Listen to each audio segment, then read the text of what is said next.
Hi everybody! I wanted to put together a really quick video and show you guys how I am doing the weather icons in my planner.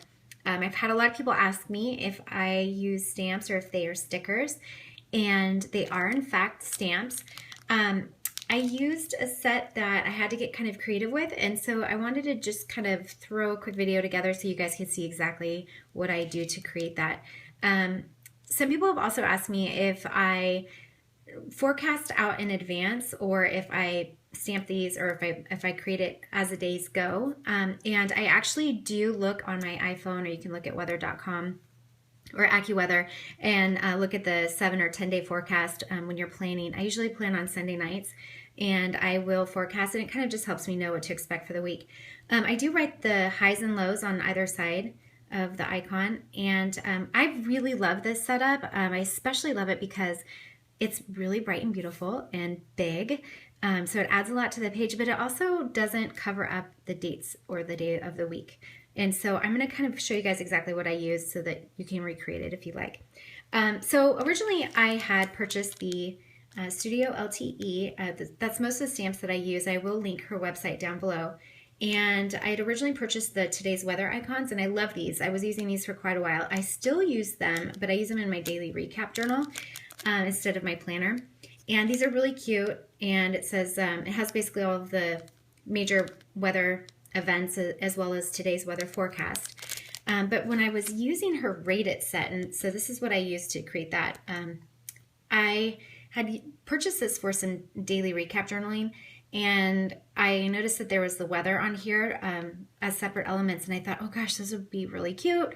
Started playing with them, and I just haven't changed it ever since then. So anyway, what I wanted to do was show you kind of, because we don't get much weather variation other than sun and cloudy days here in Northern California, which is where I'm at.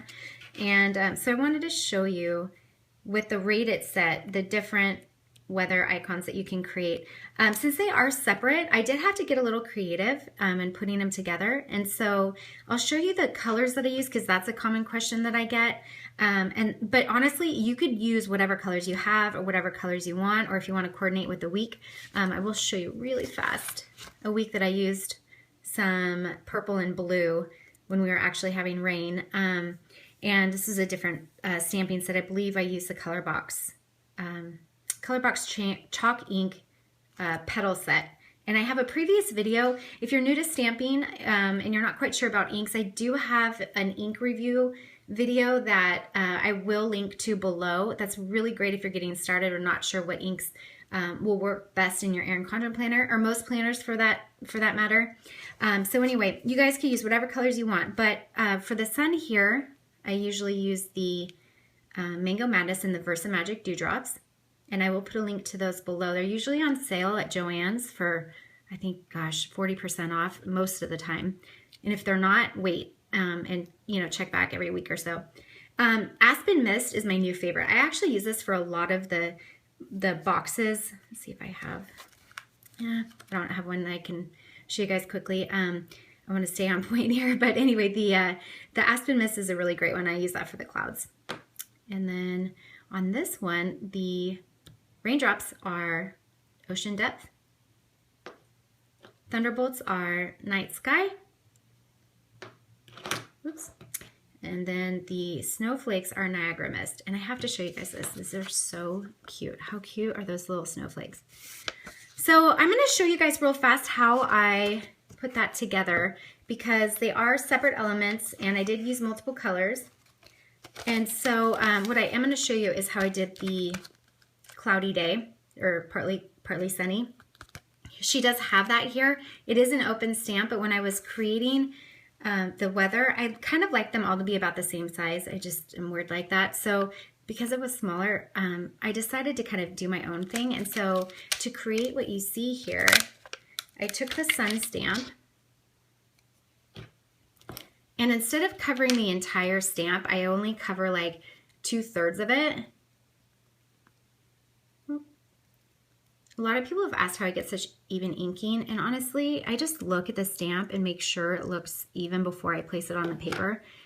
So I do about 2/3 of the stamp, and when you turn it over, you can see it's a little bit brighter where the ink is, and I just lay that down. And then I grab the cute little cloud.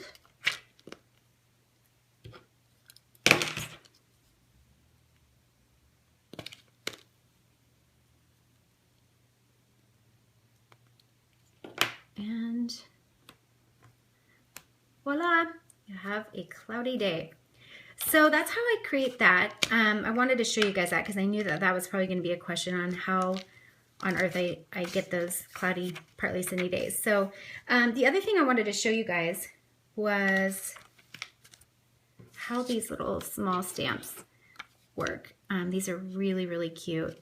And they are single stamp, and you do see multiple colors here. So I use the same kind of method on those guys. What I will do is show you with this stamp here how I use multiple inks on a single stamp.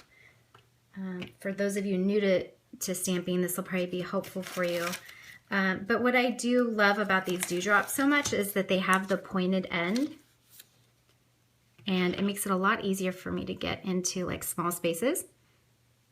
And so I just dab on the area that I want yellow, and it doesn't have to be perfect. And then I take the cloud color and do the same thing.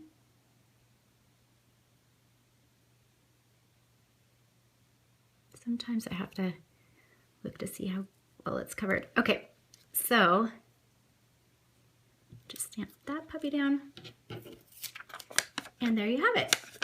So that's really easy to do. That's basically what I did with these guys because they are all one stamp. I just used the tip of the dewdrops to do the different elements there along with the cloud color, and that's how I accomplished that. So hopefully this helps you guys. If you have any questions, please leave them below.